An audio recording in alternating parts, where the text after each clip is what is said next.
Hey there folks, Aldershot here, and today we're going to do an impression on Albino Lullaby, developed by Ape Laws, and is on sale on Steam at the regular price of a whole bunch of different prices actually, because this is actually an episodic game. It does come in 3 parts, and they are actually all available on release, which is great for the people who are interested in Albino Lullaby. Each episode is about $10 each. Or you can get the whole package, or quote-unquote the season pass for $25 and you'll get the whole shebang. Now I do want you guys to know that Albino Lullaby, this impression, will be based off of the first episode only, simply because that's all I got. That's what the developer sent me, so that's what this impression is going to be based off of. So do keep that in mind. Now you're unfamiliar with Albino Lullaby. It's certainly a very interesting first-person adventurer horror game, and it promises to be a horror game without the jump scares, which is great for people like me. One of the reasons why I don't play a lot of modern horror games is because I just don't like jump scares. I actually really like horror games, you know, but I'm more of the atmospheric kind of horror game player, if you will. So say Silent Hill, or maybe the early Resident Evils, although they do have some jump scares, but not as much as a lot of these modern horror games, such as Freddy, or even Amnesia, or those sorts of horror games, right? And because of that, I'm actually really interested in Albino Lullaby, because I'm just not a fan of jump scares. Call me chicken if you want, but I just don't like them that much, alright guys? But anyways, at the end of the video, we'll talk about the game's options as well as any extra features it might have, but for the time being, we'll just jump into the game. Here we go, actually. Let's go to more, save games. There is multiple save files, which is great. Because I actually have 2 games going right now. One prepared for you guys, and one which is in my current game, which is much later in the game, which we will load into just to show you guys around. But we're going to just jump into this game for now, the earlier one. Alright, here we go. This is Albino Lullaby, which is pretty cool, I think the first thing I want to talk about is visuals, because it's quite striking. It's one of the things that caught my attention, yeah, it's pretty good looking. It's pretty damn good looking, right? It has a really interesting style to it, I have to say. I mean, it's very clear in the style that the textures are rendered in. You can see the sort of pencil sketch kind of look to it all, right? And it really adds a lot of flavor to the overall visual design of the game, I must say, and does help set it apart from its competitors. It is done in the latest Unreal Engine, so you're gonna have some pretty nice looking lighting and particle effects and all that kind of good stuff, right? So as far as visuals is concerned, yeah, Albino Lullaby really got it down pat. I mean, you get really close to the textures, it gets a little bit blurry, but it's not really the kind of game where you're going to be doing a lot of that, right? So overall, a great looking game. It also has this sort of post-war Victorian look to it as well. Kind of reminds me of BioShock a little bit, except a lot darker. But yeah, visually and aesthetically, presentation, whatever you want to call it, the game got it nailed down. It looks great, it sounds great, and all that kind of good stuff. But anyways, let's just actually play the game. Over here we have a notes, and these are littered all over the game. All over the game indeed. Let's see what this one's saying.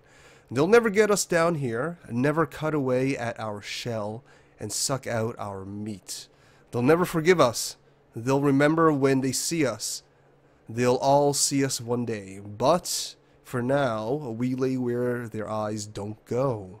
I'll find a way to get our prizes. Damn the higher waters, I deserve to live like a king.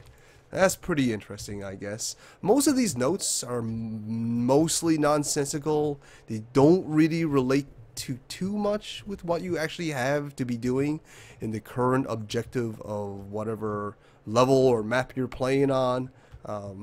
But Yeah, it does serve as a little kind of way to add a little bit of atmosphere and a little bit of backstory to the game. They serve as kind of like journal pages of the characters, I guess you can say, that are living in this world, right? But they also serve mechanical points as well. They are actually littered all over the place in this game, right? All over this game. And because this game doesn't actually have a map or a radar system or anything of that sort, or even like a guiding points of some sort, right? These notes serve as kind of a reminder to the player of where they've been and where they haven't. Because if you've been there, more than likely the player would have grabbed the notes, as it does give you an achievement for it, and it also allows you to read them off the game as well in the options menu and all that kind of stuff, right? So they serve as sort of like a reverse breadcrumbs, right? If you're in the area where you see a new note, that means you definitely haven't been there yet. So yeah, it serves as a kind of a way, a very subtle way to help guide the player to new areas of the game. And you'll be doing a lot of this, what I'm doing right now, just kind of exploring and taking in the sights and trying not to be too creeped out and all that kind of good stuff. As the first half of this game is very similar to, I guess, what a lot of people might call a walking simulator, right? It is a lot of walking around. It's similar to Amnesia in that way, in the first half of Amnesia. However, later on the game, especially the second half of the game definitely gets a lot more quote-unquote gamey. You know, the mechanics start coming into play. There is a lot of, well, I wouldn't say a lot, but there is definitely stealth mechanics involved in this game as well. There's some very minor combat mechanics as well. We'll talk more about that down the road. But is mostly exploratory and trying to make your way through this narrative, this story here, right? And it certainly is a very, very odd story. I'll say that much. Anyways, we just activated this little area here, so let's see what this is all about. Okay, swimming pool. I like swimming. And a note. Let's grab that. Alright. Anyways, I think we have to spin again. So let's do that. So you'll be doing a lot of this kind of stuff. Just pushing buttons and walking around. Yeah. Now luckily for us, walking around this game is actually pretty enjoyable for the most part. Mostly because of its excellent art design and its visuals and some of the crazy moments that this game throws you into. Hopefully we'll find some of those crazy moments ourselves. And it does a pretty good job of keeping things interesting, right? Each segment of the game, each event is definitely very, very odd. Like this one right here. This is the first time we get to meet the protagonists, or not the protagonists, the antagonists of the game, which are these weird things. I don't even know what they are. They look like severed fingers to me, with mouths and eyes, and they're really, really creepy, and I don't know what to do. But yeah, these guys, they're coming out to get you, essentially. If you get too close to them, oh, this is probably, yeah, we get too close to them. Let's see, yeah, we get these weird things going around the border, and if it covers your entire screen, that's a game over. You have to start at the last checkpoints, right? So let's see if we can avoid these people here. If you can call them people, as they do want to get us, which we don't want them to get us, obviously. Oh god, I think we're too close to them. Yep, definitely should have ran down there. But this is what happens if you die. You basically just kind of start over from the last checkpoint while the game insults you. Once you load in, that is. Try harder this time. Yeah, the game likes to insult you every now and then when you fail, but that's alright. That's alright. We got thicker skin than that. But yeah, we got to meet some of the antagonists, and once you meet them, once we get further into the game, it becomes a lot more stealth oriented. It has a lot to do with sneaking around these finger people, I'm going to call them. And hopefully you don't get caught, and just keep journeying through the game as you've been watching me do right now. So it's really about the experience, it's about the atmosphere and the narrative that the game is trying to tell, right? That's really the game's strength. That's really where the game wants to focus it on. The gameplay itself is pretty basic, you know? It's what you would expect from these kind of first-person adventuring games. There's a lot of exploring, there's a lot of puzzle solving. Although in this game's not really puzzle solving, it's really just a lot of hunting down these friggin' buttons. There's a lot of hunting down these friggin' buttons. But overall, I have to say, I've enjoyed my time with Albino Lullaby for the most part. You know, I enjoy the atmosphere. I really dig the art design in this game. I really do. And all that kind of good stuff, right? It's been a pretty pleasurable experience for the most part. Now, it's not perfect, you know, it's definitely not perfect.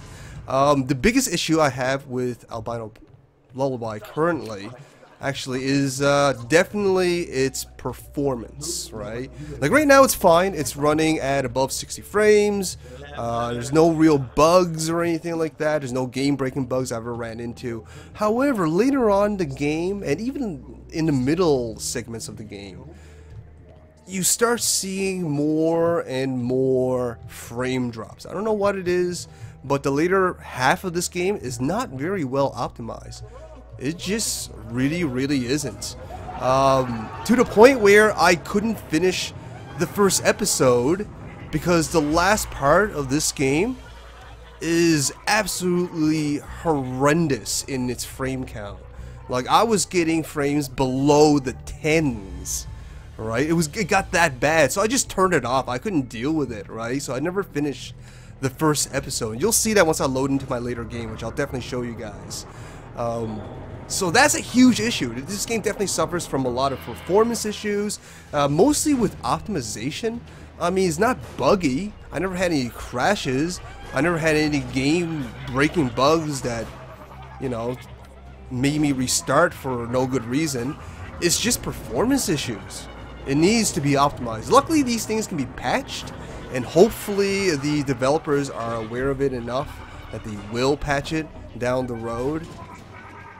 But yeah, I definitely take issues with the performance issues.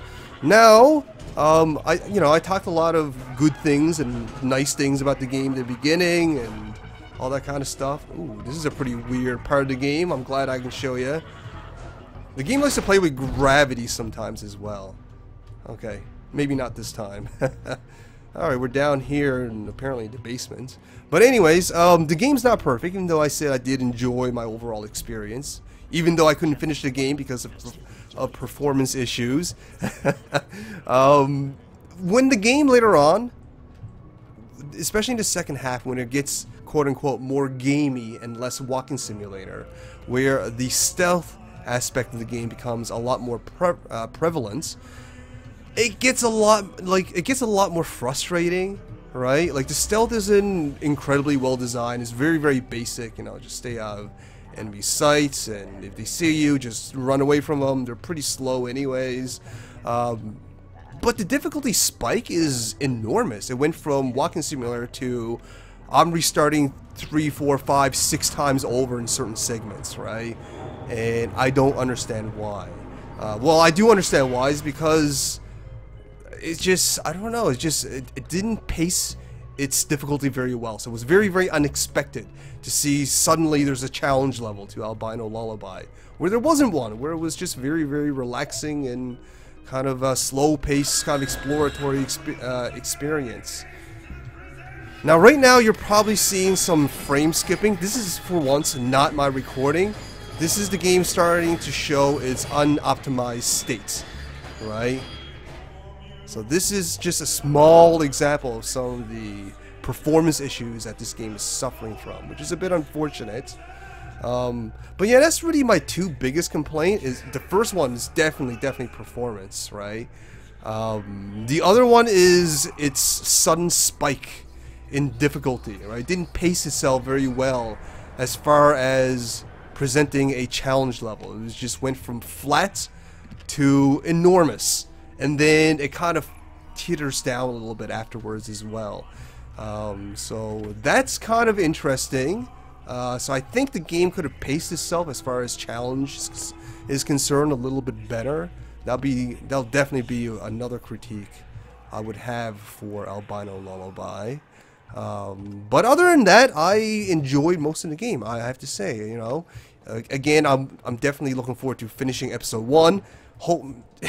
only if, you know, the developers actually start optimizing the game a little bit so I can actually do it, because I'm not going to load into my game and play in 5 frames a second.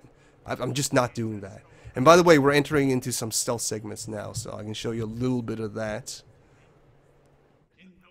So these guys are kind of giving a speech to their listeners or whatever, to their cults. And the voice acting is really good in this game too, I gotta say. And so is the dialogue and writing. That's another thing I really like about the game. I'm gonna be quiet and see if I can give you guys a listen. No bathing till we find the worm and bring it back downstairs, where a worm belongs, is downstairs with the other worm in the water. Well, anyways, hopefully I had the volume loud enough so you guys can hear it, but the voice actors are definitely putting a lot of emphasis and character into their performance, which I really liked, you know, I gotta say. The voice acting, and you know what, the story itself is actually pretty interesting in this game, Albino Lullaby. Keep forgetting the name, sorry guys. But yeah, it's definitely, if you're into a narrative experience, this game got that covered as well. Although the story is a little bit ambiguous, it does leave a lot to the player to decipher him or herself. That could be because I've only played most of episode 1, and since I don't have the other episodes, that might be a reason why.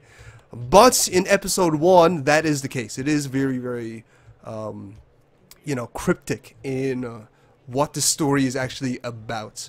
All I know is that there is a big baddie named Grandmother, and these are her grandchildren, who are not very nice, who are out to get us for some reason. And that's all I really know about the story. Other crazy things happen. All I know is they're bad. I gotta run away from them and progress through the story, right? But I did enjoy my time with it. And it's good. It's good, I gotta say. I have to say it's pretty decent. Let's see here. We gotta push this button here and jump back down here. But anyways, let's get out of this. Showed you a little bit of the base game. Let's actually save games, load games. Let's go into our first save, so I can show you some of the performance issues, as well as some of the later mechanics, the quote-unquote combat mechanics. It's really the only little bit of the game's detail that I've left out so far, mainly because we don't have that aspect of the game quite yet in our current playthrough. But anyways, let's load into this one here. Alright. So already, I think you can see major frame drops compared to what I was showing you earlier. I mean, look at this. This isn't even the worst of it. This isn't even the worst of it. I've been to areas kind of close to this area, actually, where my frames, like I said, dip down to below the 10s. In fact, I'm getting pretty close to below the 10s now. You know, I'm floating at around maybe 11 or 12 frames a second right now. It's pretty damn horrendous. You know, it's unplayable. This is why I haven't finished the first episode yet, because this is literally unplayable. I can't deal with this. And I'm the kind of guy, I'm the kind of gamer who says, you know what, I don't mind 30 FPS depending on the game. Yeah, I said that. But I find this obnoxious. So this game definitely needs to be fixed as far as performance is concerned, right? But anyways, I'll show you a little bit of the combat. Although there's no enemies around, this little tool that we're looking at right here that's floating in front of us, this is the combat tool. I forget what it's called. But basically I can right or RMB. It'll shoot off this big orb thing, which is kind of annoying because it gets in my way, my vision. But that bubble can knock down those finger monsters that chase you. and basically stun them for a few seconds, allowing you to get away. Now, this thing only has one charge though, right? One use. So that means you have to find charge stations in order to keep using them, right? Let's just jump down here. I think there's some combat sequences here. Yeah, there is. Excellent. This is the charge station that I mentioned earlier. So we'll get that. Oh god, the frames is dying so hard right now. Anyways, here's some baddies. I'll knock them away so I can show you the combat just a little bit here. If I can jump up here. Here we go. Boom. So I knocked them away. And there you go. That's basically how it works. That's essentially the combat. Anyways, guys, I'm going to get out of this because I really cannot stand playing this game with this frame rate. I really, really can't. It's absolutely the worst. Let's go back to our other game here. Let's go save games, load game, go to save 2. There we go. Ah, much better. At least 30 frames a second. At least. But anyways, so Albino Lullaby overall, I have to say, has a lot of promise. I think has a lot of potential, especially for horror fans. And even maybe walking simulator fans as well. Although, like I said, later on, it gets a lot more gamey, right? A lot less walking simulator. So do be aware of that. And I don't use walking simulator as a derogatory. I actually like walking simulators. It's just a genre to me, right? But anyways, clarifications aside, the game is actually really, really enjoyable. I really liked my experience with it so far. I am interested in the other episodes. I'm currently more interested in waiting for the developers to fix the performance issues in this current episode so I can finally finish it, right? But until then, the game that I have played so far, or the amount of game that I've played so far, has been a pleasurable one, you know. I liked it, you know. Albino Lullaby has a great art design going for it, absolutely gorgeous art design, and it does do a pretty good job at being a horror game without the pop-ups. Although it's not the scariest game I've ever played either, but it is very, very atmospheric, so it does achieve that quite well, right? And it features a pretty interesting little narrative, you know, a little bit cryptic, but definitely very, very interesting. That features great dialogue, great writing, and very, very good voice performances as well. So I gotta say, Albino Lullaby has a lot of potential. Has a lot of good things about it. It just needs to be optimized. And that's really the main thing. It just needs to be optimized, right? So there you go. That's basically Albino Lullaby. Let's get out of this because you've already seen this and check out the options.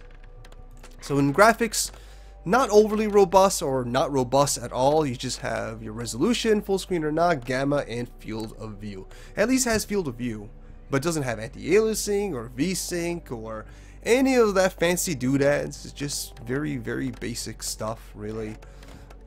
Actually, that's not true. Yeah, actually, that is true. Okay, I'm just making sure there's no advanced options here. Texture. Okay, there is anti-aliasing, shadow, texture, and effects here. I never checked out the quality options yet. So there you go. It does actually have it. It's just kind of weird that it's not in the graphics options. It's in a separate thing itself. But there you go. It does have it, so kudos to Albino Lullaby. Hooray. As far as sound options is concerned, it has the usual suspect. You get a bunch of sliders, which is fine. Controls, mouse speed, sensitivity, invert the mouse if you want, if you're crazy and weird. And no customization as far as button presses is concerned, but that's okay because there's literally like a move, a look, and interact. That's basically it. That's all the keys there is. So there's not much to customize, right? But yeah, there you go, guys. That's Albino Lullaby. Definitely, I liked it for the most part. Needs to be fixed in the performance side. that's basically it, really. It just needs to be fixed in the performance side. Also, the difficulty spike. That's also a little bit of an issue too, right? There's nothing enough to hinder my overall experience though, but the performance issues have definitely hindered my overall experience, so that needs to be fixed. Luckily for us, that is something that can be patched out. Anyways, I'm going to end it here. Hopefully you folks enjoyed this impression. Hopefully you found this informative, and if you did, show me some love, like, share, fave, and comment. If you haven't already, subscribe. I'll bring you lots more videos just like this. Thanks for watching, guys. All the shoutouts.